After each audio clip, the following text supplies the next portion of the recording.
Você já parou para pensar no que faz alguém largar tudo? Família, terra natal, conforto e sair por aí sem nem saber para onde está indo, só porque ouviu uma voz dizendo, vai?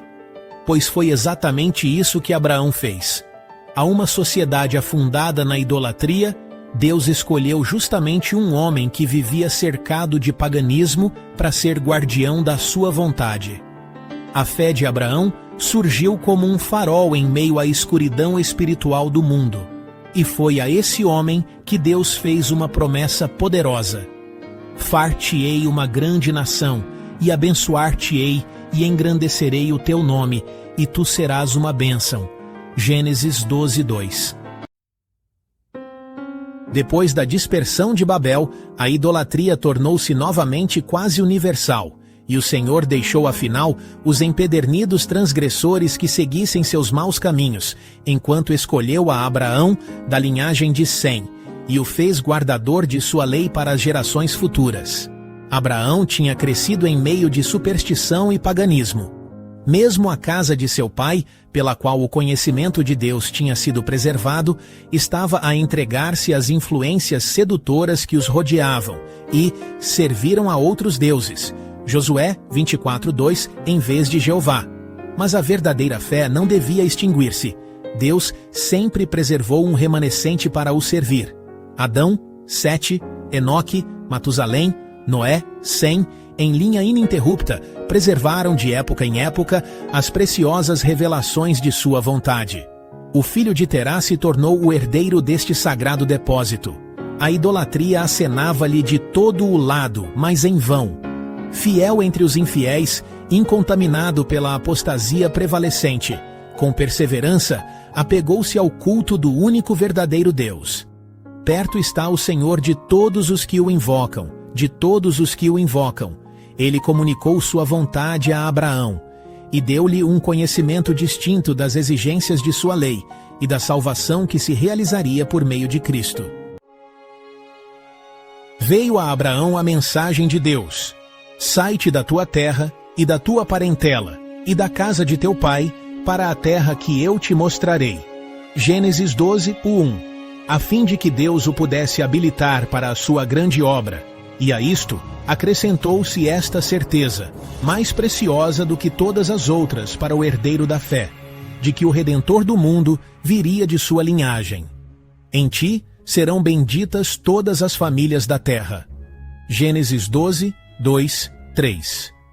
Contudo, como primeira condição de cumprimento, deveria haver uma prova para a fé. Um sacrifício foi exigido.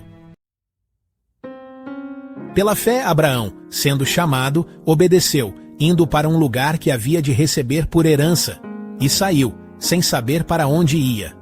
Hebreus 11:8. Aquela obediência expedita de Abraão é uma das provas mais notáveis de fé a serem encontradas em toda a Bíblia. Para ele, a fé era o firme fundamento das coisas que se esperam. A influência de parentes e amigos incompatibilizar-se-ia com o ensino que o Senhor se propunha a dar a seu servo.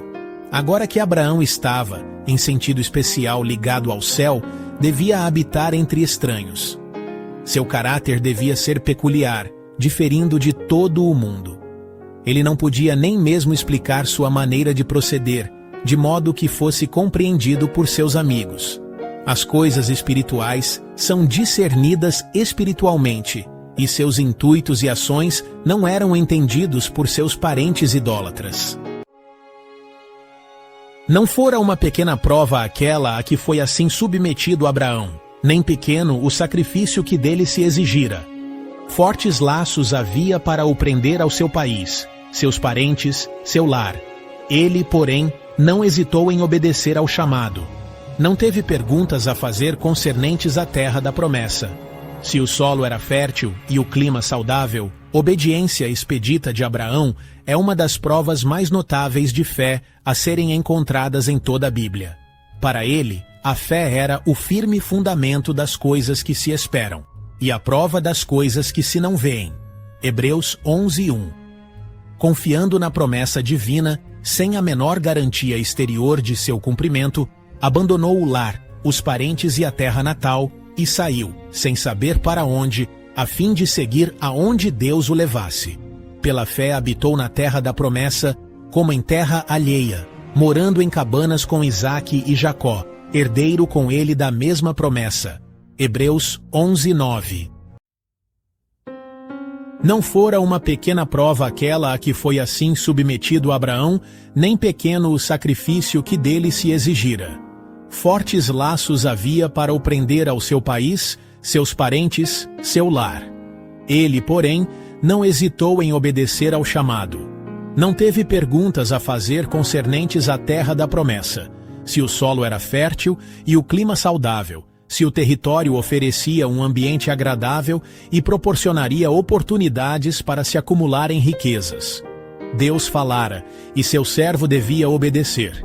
O lugar mais feliz da terra para ele seria aquele em que Deus quisesse que ele se achasse. Muitos ainda são provados como o foi Abraão. Não ouvem a voz de Deus falando diretamente do céu, mas ele os chama pelos ensinos de sua palavra e acontecimentos de sua providência. Pode ser-lhes exigido abandonarem uma carreira que promete riqueza e honra, deixarem associações agradáveis e proveitosas e separarem-se dos parentes, para entrarem naquilo que parece ser apenas uma senda de abnegação, dificuldades e sacrifícios. Deus tem uma obra para eles fazerem, mas uma vida de comodidade e a influência de amigos e parentes embaraçariam o desenvolvimento dos traços essenciais para a sua realização. Ele os chama para fora das influências e auxílio humanos, e os leva a sentirem a necessidade de seu auxílio e a confiarem nele somente, para que ele possa revelar-se-lhes. Quem está pronto ao chamado da providência para renunciar planos acariciados e relações familiares?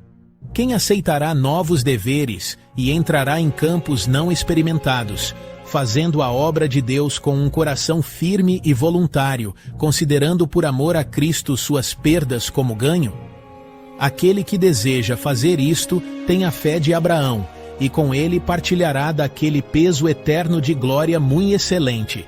2 Coríntios 4,17, com o qual as aflições deste tempo presente não são para comparar. Romanos 8,18. A chamada do céu primeiramente viera a Abraão enquanto ele morava em Ur dos Caldeus. Gênesis 11:31. E em obediência à mesma, ele se mudou para Harã. Até este ponto a família de seu pai o acompanhou, pois, juntamente com sua idolatria, uniam-se ao culto ao verdadeiro Deus. Ali permaneceu Abraão até a morte de Terá. Apenas sepultado seu pai, a voz divina mandou-lhe que prosseguisse. Seu irmão Naor, com a família, apegaram-se a seu lar e seus ídolos. Além de Sara, mulher de Abraão, apenas Ló, filho de Harã, falecido havia muito, optara partilhar da vida peregrina do patriarca. Foi, contudo, uma grande multidão a que partiu da Mesopotâmia. Abraão já possuía extensos rebanhos e gado, o que era a riqueza do Oriente, e estava cercado de numeroso grupo de servos e agregados. Estava ele a partir da terra de seus pais, para nunca mais voltar, e levou consigo tudo o que tinha, a sua fazenda que haviam adquirido, e as almas que lhe acresceram em Harã. Gênesis 12:5. Entre estas, achavam-se muitos que eram levados por considerações mais elevadas do que as de serviço ou interesse particular. Durante sua permanência em Harã, tanto Abraão como Sara haviam levado outros à adoração e ao culto do verdadeiro Deus. Estes apegaram-se à casa do patriarca e o acompanharam à terra da promessa. E saíram para irem à terra de Canaã, e vieram à terra de Canaã. Gênesis 12:5. O lugar em que se detiveram a princípio foi Siquém, à sombra dos carvalhos de Moré, em um vale extenso e relvoso, com seus bosques de oliveiras e fontes a jorrar, entre o monte Ebal de um lado e o monte Gerizim do outro, fez Abraão o seu acampamento. Era um belo e formoso território aquele em que o patriarca havia entrado. Terra de ribeiros d'águas, de fontes e de abismos que saem dos vales e das montanhas. terra de trigo e cevada, e de vides, e figueiras, e romeiras, terra de oliveiras, abundante de azeite e mel. Deuteronômio 8:7-8. Mas para o adorador de Jeová, uma densa sombra repousava sobre a colina coberta de árvores e fértil planície. Estavam então os cananeus na terra. Abraão atingira o alvo de suas esperanças de encontrar um país ocupado por uma raça estranha, entre a qual estava propagada a idolatria. Achavam-se estabelecidos nos bosques os altares dos deuses falsos, e sacrifícios humanos eram oferecidos nos lugares altos que ficavam próximos. Conquanto ele se apegasse à promessa divina, não foi sem angustiosos pressentimentos que armou sua tenda. Então apareceu o Senhor a Abraão e disse: "A tua semente darei esta terra." Gênesis 12:7. Sua fé fortaleceu-se pela certeza de que a presença divina estava com ele, de que ele não fora abandonado nas mãos dos ímpios. E edificou ali um altar ao Senhor que lhe aparecera. Gênesis 12:7. Ainda como um peregrino, logo se mudou para um lugar próximo de Betel e de novo construiu um altar e invocou o nome do Senhor. Abraão, o amigo de Deus, dá-nos um digno exemplo. A sua vida foi uma vida de oração. Onde quer que ele armasse a tenda, junto construía o altar, convocando todos os que faziam parte de seu acampamento para o sacrifício da manhã e da tarde. Quando a tenda era removida, o altar ficava. Nos anos subsequentes, houve os que entre os cananeus errantes receberam instrução de Abraão, e quando quer que um desses vinha àquele altar, sabia quem havia estado ali antes. E depois de armar a tenda, reparava o altar, e ali adorava o Deus vivo. Abraão continuou a viajar para o sul, e de novo foi provada sua fé. Os céus retiveram a chuva, cessaram os ribeiros de correr nos vales, e a relva secou-se nas planícies. Os rebanhos e gado não encontravam pasto, e a morte pela fome ameaçava todo o acampamento. Não pôs agora o patriarca em dúvida a direção da providência? Não retrocedeu ele os seus olhares saudosos para a abundância das planícies da Caldeia? Todos estavam avidamente atentos para ver o que Abraão faria ao sobrevir-lhe dificuldade após dificuldade. Enquanto sua confiança pareceu estar inabalável, pressentiam que havia esperança. Estavam certos de que Deus era seu amigo e de que ainda os estava guiando. Abraão não podia explicar a direção da providência. Não realizara as suas expectativas, mas mantinha com firmeza a promessa: abençoar-te-ei e engrandecerei o teu nome, e tu serás uma bênção. Gênesis 12:2. Com oração fervorosa, considerava ele como preservar a vida de seu povo e de seus rebanhos, mas não consentia que as circunstâncias lhe abalassem a fé na palavra de Deus. Para escapar da fome, desceu ao Egito. Não abandonou Canaã, nem em sua situação angustiosa voltou para a Caldeia, donde viera, e onde não havia falta de pão, mas buscou um refúgio temporário tão perto quanto possível da terra da promessa, tencionando voltar em breve para o lugar em que Deus o colocara.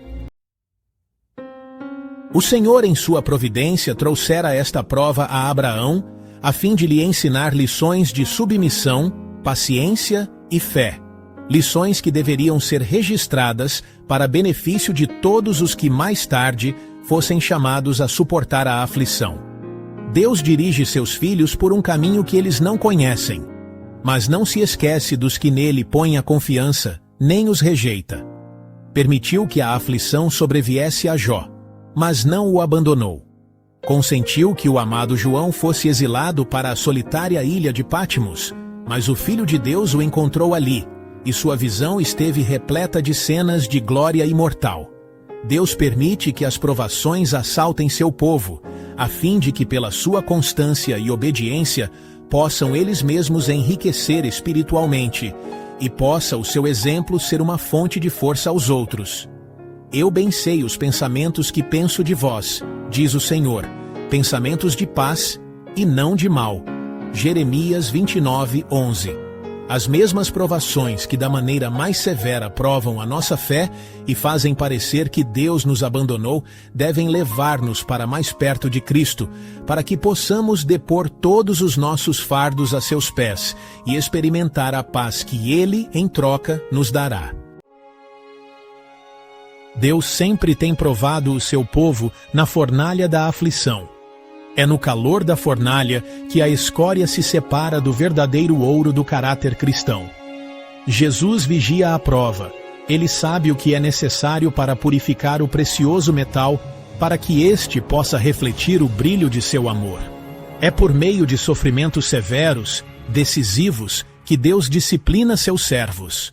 Ele vê que alguns têm capacidades que poderão ser empregadas no avançamento de sua obra, e põe tais pessoas à prova. Em sua providência, ele as leva a posições que provem seu caráter e revelem defeitos e fraquezas que têm estado ocultas ao seu próprio conhecimento. Dá-lhes oportunidade para corrigirem tais defeitos e adaptarem-se ao seu serviço. Mostra-lhes suas fraquezas e os ensina a buscar nele o apoio, pois que ele é o seu único auxílio e salvaguarda. Assim, é alcançado o seu objetivo. São educados, adestrados, disciplinados, preparados para desempenharem o grandioso propósito para o qual lhes foram dadas as suas capacidades. Quando Deus os chama à atividade, eles se acham prontos, e anjos celestiais podem unir-se-lhes na obra a ser cumprida na terra. Durante sua permanência no Egito, Abraão deu prova de que não estava livre de fraqueza e imperfeição humana. Ocultando o fato de que Sara era sua esposa, evidenciou desconfiança no cuidado divino, falta daquela fé e coragem sublime tão frequente e nobremente exemplificada em sua vida. Sara era formosa à vista, e ele não duvidou de que os egípcios de pele morena cobiçariam a bela estrangeira, e que, a fim de consegui-la, não teriam escrúpulo de matar a seu marido. Raciocinou que não seria culpado de falsidade ao apresentar Sara como sua irmã, pois que era filha de seu pai, posto que não de sua mãe. Mas esta ocultação da verdadeira relação entre eles era engano. Nenhum desvio da estrita integridade pode encontrar a aprovação de Deus. Devido à falta de fé por parte de Abraão, Sara foi posta em grande perigo. O rei do Egito, sendo informado de sua beleza, fez com que ela fosse levada ao seu palácio, tencionando fazer dela sua esposa. Mas o Senhor, em sua grande misericórdia, protegeu a Sara, enviando juízo sobre a casa real. Por este meio, o rei soube a verdade a tal respeito, e, indignado pelo engano praticado para com ele, reprovou Abraão e restituiu-lhe a esposa, dizendo: Que é isto que me fizeste? Por que disseste, é minha irmã? De maneira que a houvera tomado por minha mulher. Agora, pois, eis aqui tua mulher. Toma-a e vai-te. Gênesis 12, 18, 19. Abraão tinha sido grandemente favorecido pelo rei. Mesmo agora, Faraó não permitiu que se fizesse mal a ele ou à sua multidão, antes ordenou que uma guarda os conduzisse em segurança para fora de seus domínios. Por esse tempo, fizeram-se leis que proibiam aos egípcios relações tais com os pastores estrangeiros, que os levassem a ter familiaridade para comerem ou beberem com eles. A despedida de Faraó a Abraão foi amável e generosa, mas ordenou-lhe que deixasse o Egito, pois não ousava permitir-lhe que aí permanecesse. Sem o saber, estivera a ponto de lhe fazer um grave mal, mas Deus interviera e salvara o rei de cometer tão grande pecado.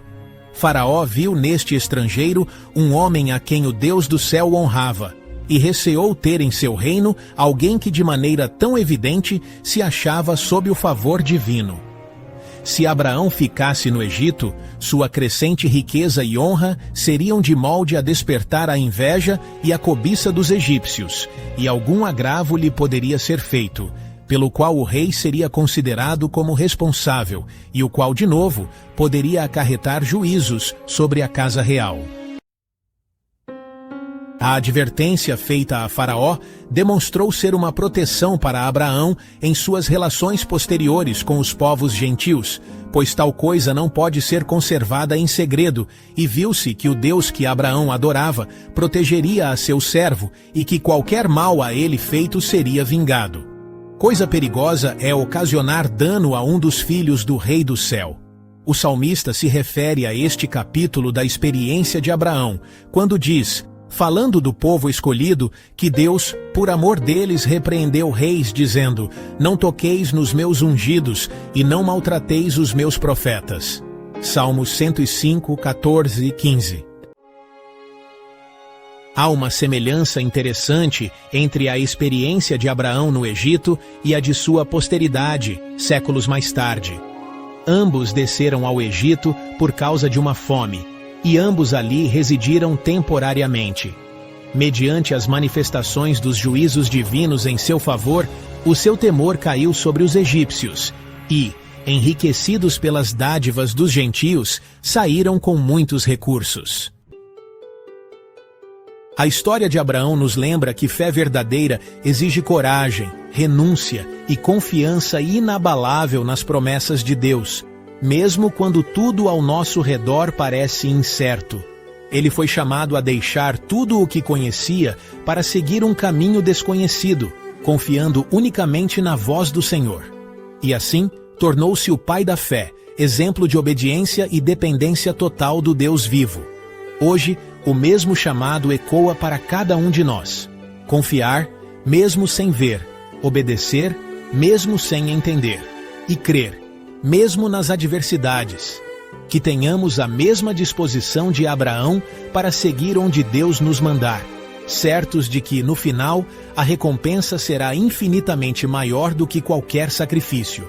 Se essa mensagem falou ao seu coração, curta, compartilhe e se inscreva no canal para continuar acompanhando reflexões que fortalecem a fé.